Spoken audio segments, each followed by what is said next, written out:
C'est le défi actuel des géants de l'informatique. Ils rêvent tous de développer l'ordinateur quantique le plus performant. Google a annoncé par exemple début février que son processeur quantique avait terminé en quelques secondes un calcul qu'un ordinateur normal aurait mis 47 ans à résoudre. Cela ouvre des possibilités incroyables, mais comment expliquer justement les capacités de ces ordinateurs du futur? C'est ce qu'on voit avec Guillaume Latour, Emma Dayer et Arnaud Pilet. Cette machine, si imposante, c'est un ordinateur. Mais un ordinateur quantique, annoncé comme une révolution.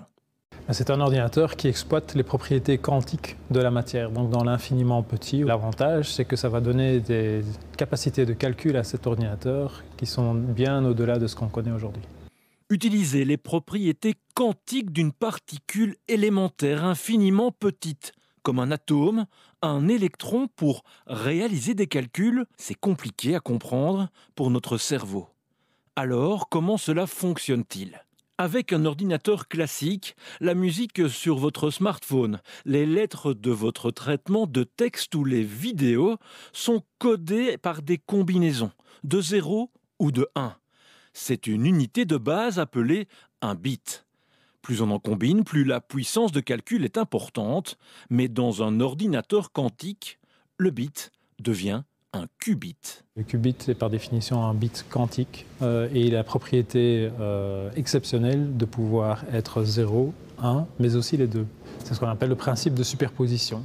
Imaginez une pièce de monnaie, soit de pile, soit de face. Si elle tourne sur elle-même à une certaine vitesse, vous ne pouvez plus distinguer l'un de l'autre. Comme la pièce, le qubit n'est donc pas soit 1 ou 0, mais une probabilité des deux. Un qubit aux capacités de calcul exponentiellement supérieures.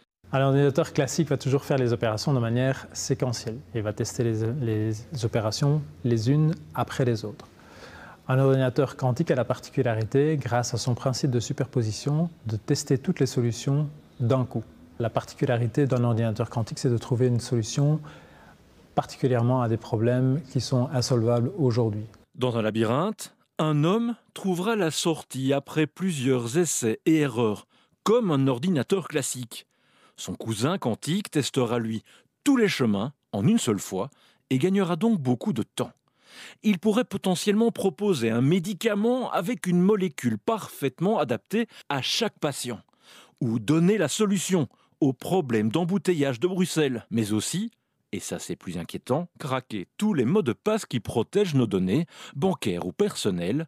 Cela lui prendrait quelques secondes à peine, contre plusieurs milliers d'années pour un super ordinateur actuel. Dans ce laboratoire, on teste des solutions pour contrer cette menace. Alors, est-ce que tout fonctionne ? L'ordinateur quantique sera à un moment capable de déchiffrer les messages qu'on considère sécurisés jusqu'à aujourd'hui.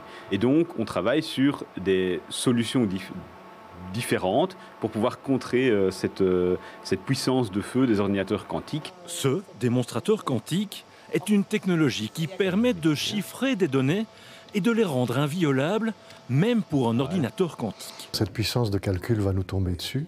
Et dans ce cadre-là, nous avons besoin d'infrastructures pour pouvoir s'entraîner, se préparer à cette nouvelle catégorie d'attaques.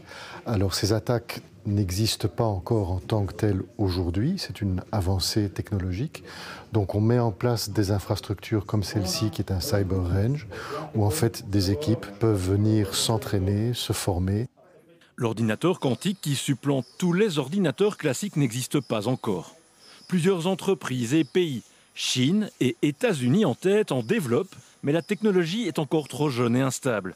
Mais ce n'est qu'une question de temps, une attente fascinante et un peu terrifiante. L'ordinateur quantique qui permettrait donc des choses incroyables. On va rêver un peu, Gwenaëlle de Kegeler. Est-ce que ces ordinateurs pourraient par exemple aider à résoudre la crise climatique ? On aimerait, on le sait, le réchauffement planétaire, c'est un des problèmes les plus complexes qu'on ait à résoudre en ce moment. Donc en effet, certaines équipes de chercheurs estiment que l'informatique quantique pourrait débloquer des solutions technologiques afin d'atténuer les dérèglements climatiques. Alors on l'a vu, pour la création de médicaments, l'ordinateur quantique pourrait agir très rapidement en simulant des réactions chimiques de différentes molécules.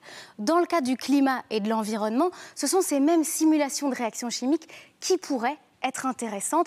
Alors même si rien n'est concret à l'heure actuelle, ces chercheurs estiment que ces simulations chimiques pourraient agir très concrètement à certains niveaux, comme par exemple créer des batteries plus efficaces.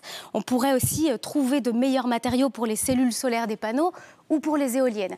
Il y a aussi beaucoup d'espoir en ce moment sur une technologie qui vise à absorber du CO2 dans l'atmosphère. Eh bien, l'informatique quantique pourrait déterminer quels sont les meilleurs matériaux, quelles sont les meilleures conditions pour cette captation, tout en limitant les effets néfastes et la quantité d'énergie nécessaire. Et est-ce que pour fonctionner, ce genre de machine ultra puissante consomme beaucoup d'énergie? C'est aussi un défi. Bah oui, c'est toute la question évidemment, et ça fait l'objet d'études parce qu'on le sait, les superordinateurs actuels consomment énormément d'énergie et c'est un problème. Certains chercheurs estiment qu'un ordinateur quantique pourrait diviser par 100 voire 1000 la quantité d'énergie nécessaire et ce serait dû à la rapidité d'action, la rapidité d'exécution. Alors ce serait évidemment un avantage énorme, mais il est encore trop tôt pour l'affirmer. En fait, la technologie n'est pas au point, elle ne le sera pas avant plusieurs années. Et malgré tous les espoirs qu'elle suscite, le climat, lui, il continue de se dérégler et il nécessite évidemment des mesures à très court terme. Merci Gwenaëlle pour ces précisions.